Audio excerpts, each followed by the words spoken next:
Paroko, wateuliwa wapendwa, leo ni mwanzo wa kipindi kipya katika maisha yenu.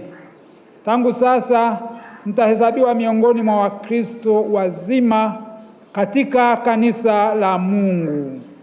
Kama Wakristo wazima, mnapaswa kupigana na dhambi na uovu wa kila aina. Zaidi ya hayo, mnapaswa leo kuungama nia zenu thabiti mbele ya watu wote, kwani wengi wenu mliobatizwa kama watoto, wazazi na wasimamizi ndio walikuwa wamekiri mahali penu. Sasa na wahoji, je, mko tayari kumtangaza Kristo kwa maneno na matendo yenu popote mlipo? Je, mko tayari kupokea vipaji vya Roho Mtakatifu kwa ajili ya watu wengine?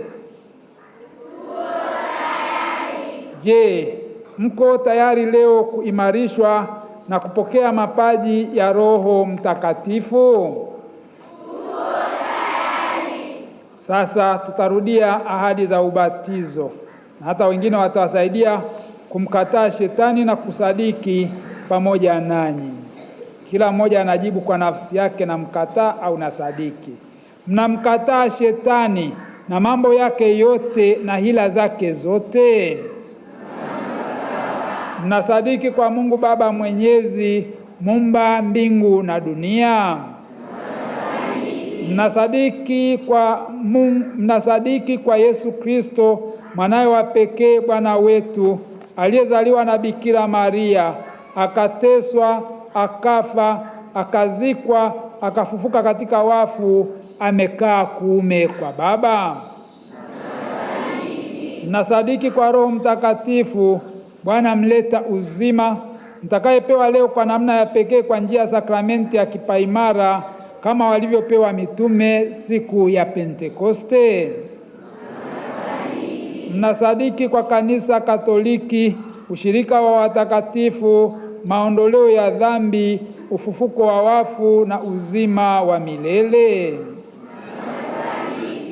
Hii ndiyo imani yetu. Hii ndiyo imani ya kanisa ambayo tunaona fahari kuiungama katika Bwana wetu Yesu Kristo.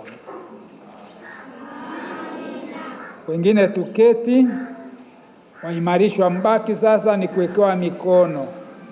Mapadre watafikwa hapa.